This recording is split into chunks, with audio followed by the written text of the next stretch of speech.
All right, today we're jumping into something, well, it's pretty profound, and I think beautifully poetic. It's a philosophy that really gets into faith, doubt, and what it means to build your life around a mystery that, well, that just doesn't answer back. Okay, let's kick this off with a line that just perfectly nails the feeling we're going for.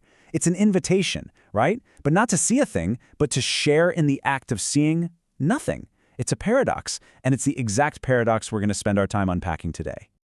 So, where does a journey like this even begin? Well, it often starts with a feeling that I bet a lot of you have felt at some point. The sense that a presence, something that used to be there, has quietly withdrawn. It's not a big bang. It's more like a slow fade to silence. Think about it.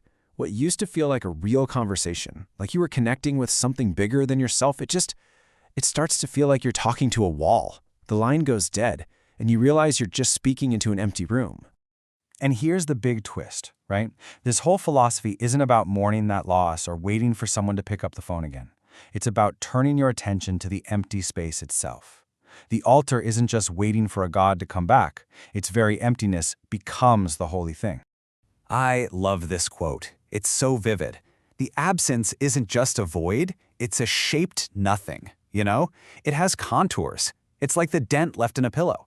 The head is gone, but the emptiness itself has a very specific shape, a shape that tells you exactly what used to be there.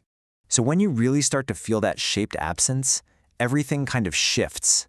It stops being about giving up and starts being about redirecting your devotion, away from what was lost and directly towards the profound feeling of the loss itself.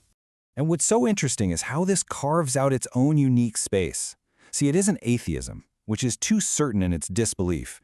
And it's not traditional theism, which is often too present. No, this is something else, a strange middle that honors the mystery instead of trying to solve it. So yeah, this is it. This is the core definition, the theology of absence. It's the active practice of worshiping what isn't there, praying to what doesn't answer, having a devotion to the void itself. It's about finding meaning in the honest act of reaching out, not in getting a reply. If this sounds a little too abstract, let me try and ground it for you. Have you ever just stood and looked at the ocean at night? Or been in the middle of nowhere and just stared up at the stars? That feeling of awe, of significance, in the face of a huge, silent, unanswering mystery. That's the feeling. That's the doorway in.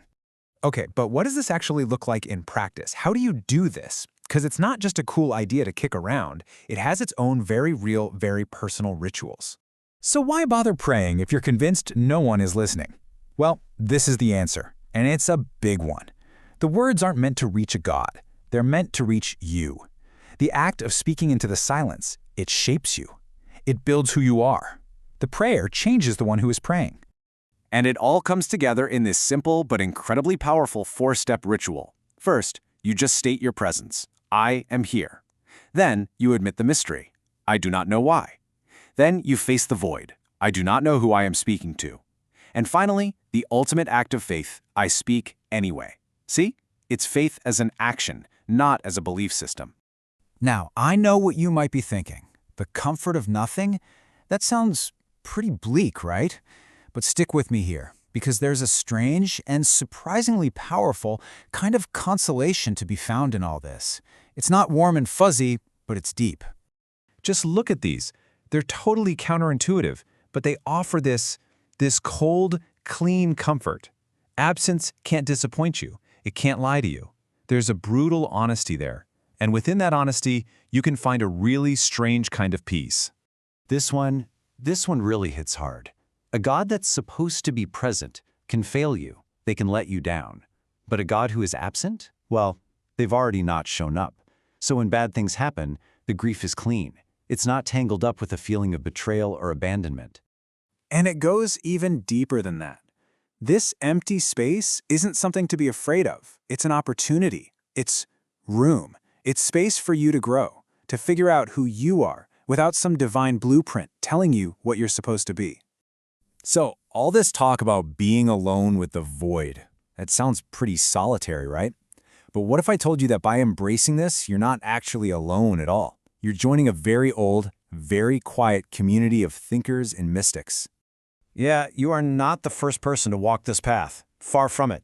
We're talking about people like Meister Eckhart, way back in the 14th century, who talked about a God beyond God, a mystery so deep you couldn't even put a name to it. And then you have John of the Cross with his whole idea of the dark night of the soul. For him, feeling God's absence wasn't a punishment or a failure. No, it was a necessary step. It was part of maturing spiritually, of growing beyond the need for constant comfort. And this tradition isn't just for saints and mystics. Fast forward to the 20th century, and you get someone like Samuel Beckett. His plays, his novels, they are all about waiting for something that never, ever arrives. And he finds this profound, strange dignity in the act of waiting itself. So you see, by engaging with these ideas, you're not inventing something new. You're not off in the wilderness by yourself. You're continuing a quiet conversation that's been happening in the margins for centuries, joining a community united by its honest exploration of the void. And that's where we'll leave it, with this question, which really gets to the absolute core of everything we've talked about. It's a challenging thought for sure. But what if? What if the deepest meaning we can find isn't in some final answer, but in the brave, dignified, and honest act of being faithful to its absence?